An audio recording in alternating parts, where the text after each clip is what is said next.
Good day mga Finchers. Kung bago lang kayo sa channel na ito, welcome sa inyo at inaanyayahan ko kayo na mag-subscribe na rin. Ngayon, kung nag-aalaga kayo ng Goldian o Canary, malamang ay mas familiar na kayo sa pag-uusapan natin ng molting ng mga ibon, lalo na yung mga finches.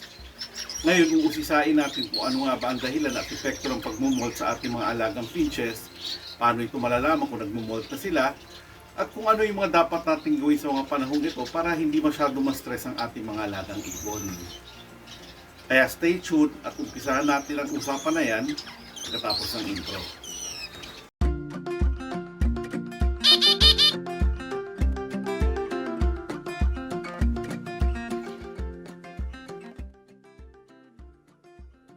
Ang molting ay isang natural na proseso na pinagdadaanan ng mga ibon kapag sila ay nagpapalitan ng balahibo.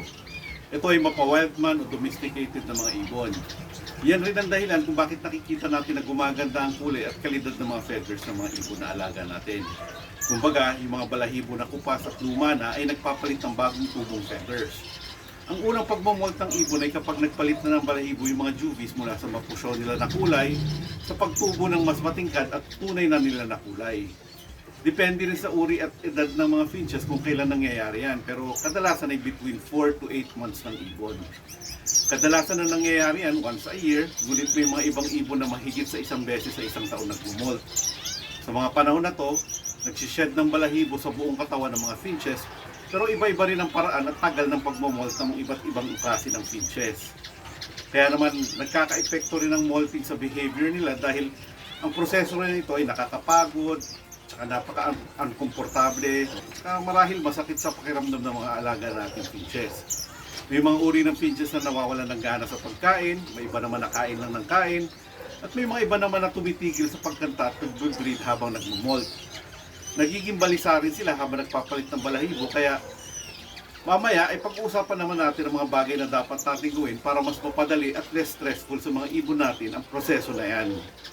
Kapag nagmumolt kasi, lalong-lalo na sa mga maliliit na ibon katulad ng mga finches, ito ay nakakadrain sa energy nila dahil hindi lamang ang mga balahibo ang nagpapalit, kundi pati yung lining ng mga buto nila, na dahilan rin sa paghina ng immune system dahil sa pagbaba ng kanilang hormones.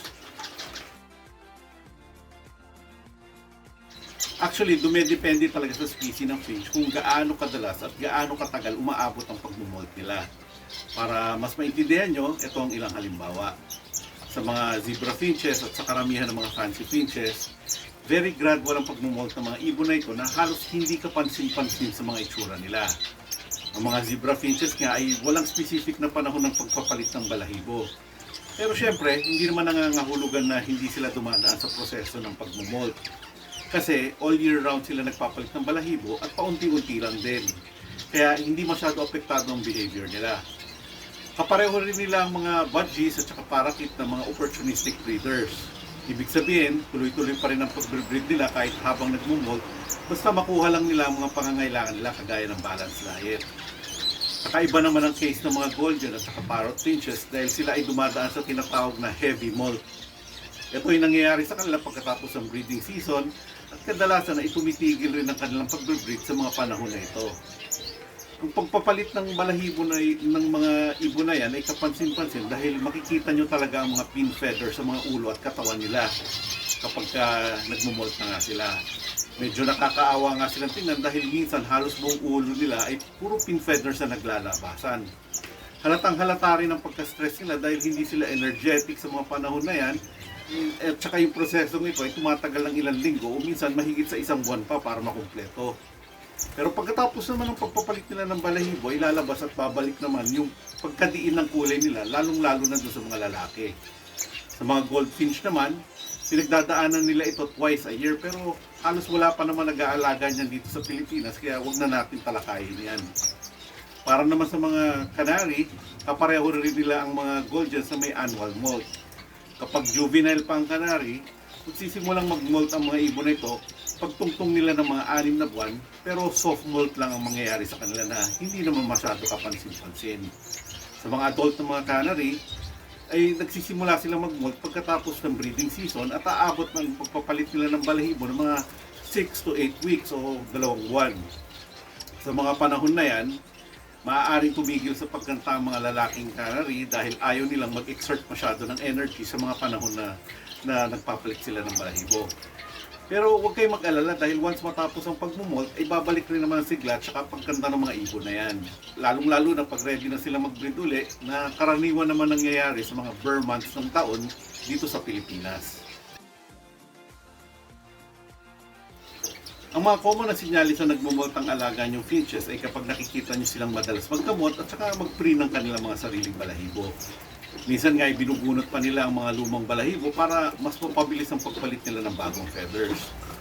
Ang bawat pin feather kasi ay may maliit na shell sa dulo na kailangan mabuksan para makalabas yung panibagong mga feathers at tumubo ng maayos. Mapapansin nyo na kapag sila ay nagmumolt ay nagiging defensive at matatakotin ng mga finches na bigla na lang magwawala kapag nilapitan nyo. Yung iba naman, tila nanghihina at ayaw na lang kumilos para i-conserve ang kanilang mga energy. Sa karamihan ng uri ng finches ay hindi masyado halata ito, pero sa mga ibang uri gaya ng Goljan, hindi sila masyado naglilipad, nag-iingay at palagi lang nasa isang sulok kapag kasulukuyan sila nagpapalit ng balahibo.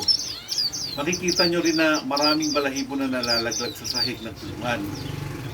At saka ang pinaka-obvious na senyales ay pag nakikita nyo parang magulo ang ayos ng balahibo nila, minsan may konting pagkakalbo pa at may mga umuusbong na pin feather sa kanilang mga ulo at saka katawan. Dahil nga napaka-stressful para sa mga finches natin sa tuwing pinagdadaanan nila ang mga panahon na to, dapat natin maintindihan kung ano yung pwede natin gawin para matulungan natin yung mga ibon natin na makalusot sa molting period na mas madali para sa kanila. Unang-una ay dapat natin silang bigyan ng wastong pagkain para maayos ang development ng kanilang mga balahibo. Kakailanganin kasi nila ng mas maraming minerals, vitamins, fats, at lalong-lalo na ang protein para sa mas maganda at maayos sa pagtubo ng kanilang mga bagong feathers. Mas mabilis din ang metabolism ng mga finches habang nagmumolt, kaya dapat masiguro natin na lagi silang may pagkain. Pwede rin kasing magtagal ang pagmumolt ng mga ibon natin kapag hindi sila nakakuha ng tamang needs sila sa kanilang mga pagkain. Kung tutusin, ang mga feathers kasi ay 90% protein, kaya kailangan talaga natin silang mabigyan ng maraming source ng protein para mas mapabilis at maayos ang proseso. Pag kulang sa protina, ang ibang ibon ay nakaka-experience ng tinatawag na stuck in molt, kung saan parang nabitin ang kanilang pagmumolt at mas tatagal ang paglabas ng bagong balahibo. Kaya ang may papayo ko sa inyo ay bigyan nyo ng egg food ang inyong mga ibon o kahit yung minash na hard-boiled egg na mataas sa protina. Makakatulong din na bigyan nyo sila ng konting pipino araw-araw o kaya naman sile, carrots, pechay, at syempre mga seeds gaya ng millet at hemp na sagana sa omega-3 at fatty acids. Para naman sa mga vitamins ay nagbibigay ako ng calci aid at molting aid para sa mga ibang nutrients na kakailanganin nila. Nasabi ko nga kanila na medyo irritable at stressful sa mga ibon ng panahon na to, kaya hanggat maaari, pabayaan natin silang makapagpahinga ng maayos. Iwasan yung pagbubulabog at paghawak sa mga ibon dahil pwede silang masaktan kapag hinahawakan sila dahil ang mga pin feathers ay sensitibo at pwede rin natin ma-damage. Sa mga gumagamit ng ilaw sa ipunan, mas mabuti na patayin nyo na lang ito kapag gabi na para makapagpahinga ng at least 12 hours sa mga ibon. Makakatulong din sa mga ibon natin kung bibigyan nyo sila araw-araw ng bowl ng tubig kung saan pwede sila maglublog at maligo. Kung hindi kaya naman, sprayan nyo na lang yung mga ibon nyo paminsan-minsan. Napapanambot kasi ng tubig ang cover ng mga pausbong na pin feathers at mas makakalabas ng maayos at mabilis ang mga bagong balahibo. Kasabay nito, makakabuti rin na sila ma-expose sa araw o natural light at least once a day. Huwag nyo rin sila ilagay sa malamig na lugar dahil luminipis yung mga balahibo nila habang nagpapalit, kaya pwede magkasakit ang ibon kapag nasobrahan sa lamig at gininaw.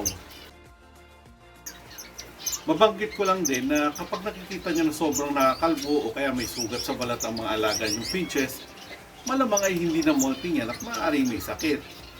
Pwede kasing dahilan ang feather plucking o kaya naman ay tinutuka o inaaway sila ng mga ibang ibon. Pwede ring dahilan na may fungal, bacterial infection o parasite sa katawan gaya ng mites. O minsan may kakulangan lang sa nutritional needs sila. Pero sa ibang episode na lang natin pag-usapan yan.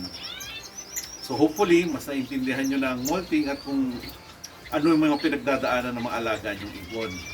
Huwag kayo masyadong mag-alala dahil natural naman yan, pero at least alam nyo na ang mga dapat nyong gawin at ibigay para mas maayos ang sitwasyon ng mga ibon natin habang nagpapalit sila ng mga feathers.